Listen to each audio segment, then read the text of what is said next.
Hello, dear Internet. I'm back with a new topic, your Moto-Shed. Today I have prepared two topics for you.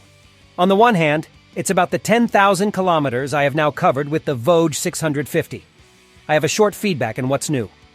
The second topic is about the, let's say, know-how use of the Chinese motorbike manufacturers in motorbike construction.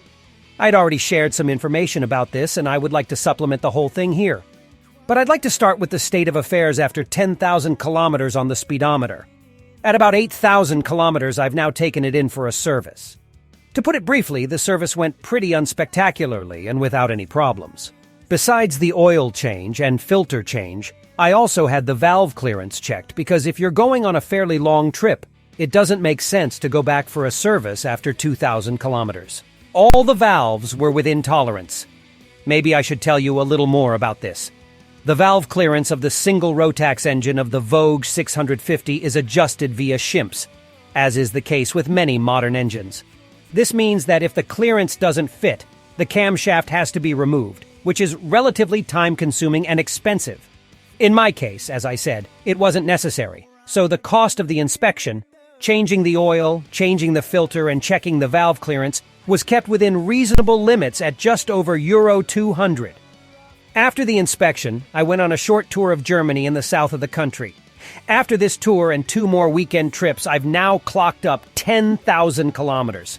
The bike is basically as good as new. The factory-fitted Pirelli Scorpion STR rear tires still have about 3 mm tread depth left of the original 8 mm. This means that they have lost about 5 mm over the 10,000 kilometers. This means that it is about time to start thinking about a new rear tire.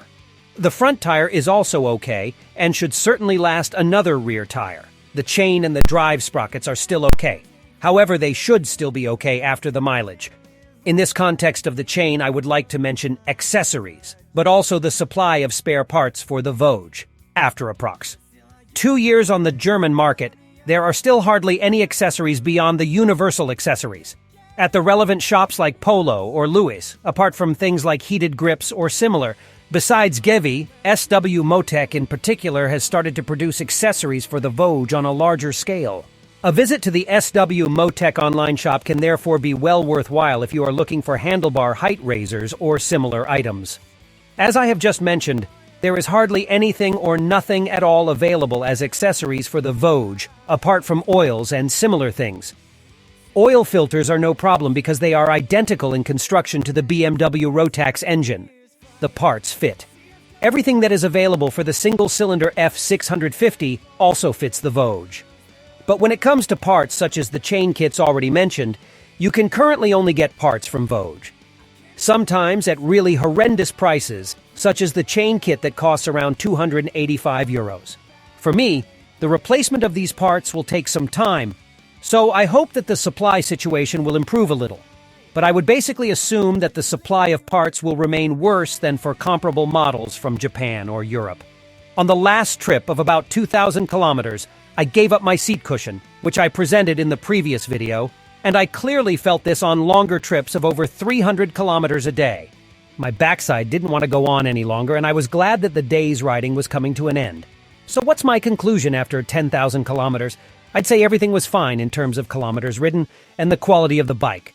As I said, it's almost as good as new. I'm still thinking about changing something on the seat.